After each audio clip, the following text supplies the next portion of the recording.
वो मैं ये कह रहा था कि अगर आपने हमारा चैनल अभी तक सब्सक्राइब नहीं करा तो अब भी कर दो, नहीं तो बड़ा पछताओगे, बड़ा पछताओगे। जय मां चंडिका रिकॉर्डिंग स्टूडियो, राजा सुन बसा सादा दा दा दा दा दा दा दा दा दा दा सादा दा दा दा दा दा दा दा दा दा दा सादा दा दा सादा दा दा सादा दा दा दा दा दा दा दा दा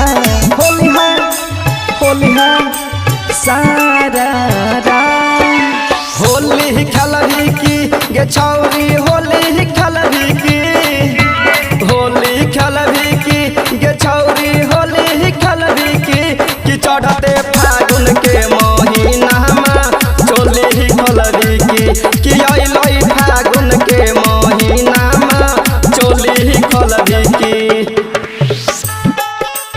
आप सुन रहे हैं सिंगर अवधेश आर्या को।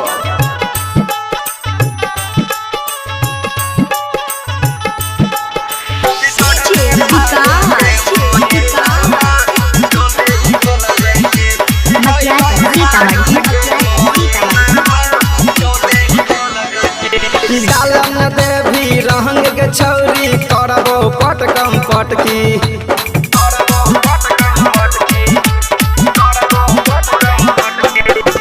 डालन देवी रंग के छौरी करबो पटकम पटकी, तोरो डालबो सुन के पकड़की, तोरो डालबो मटकी, तोरो डालबो सुन के पकड़की, तोरो डालबो छटकी कि चढ़ते फागुन के महीना चोली खोलही की कि चढ़ते फागुन के महीना चोली खोलही की।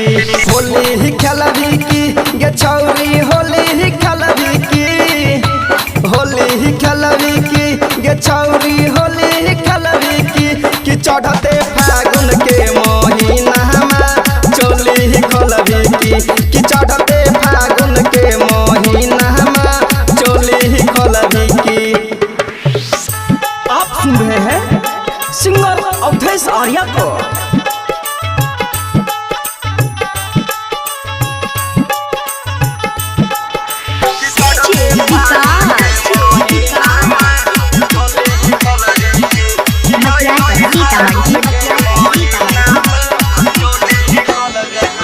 गौरव बालो भगवा मनैते खाई के पुआ पूरी,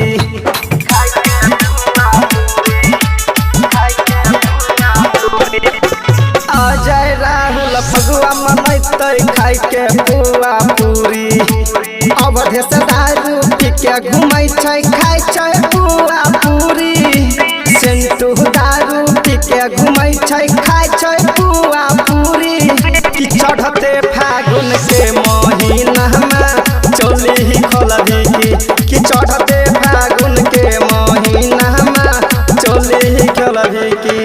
होली खेलही की गे छौरी, होली खेलही की, होली खेलही की गे छौरी, होली खेलही की कि चढ़ते फागुन के महीना होली खेलही की कि चढ़ते फागुन के महीना चोली खोलही की। जय मां चंडिका रिकॉर्डिंग स्टूडियो, राजा सुन बसा।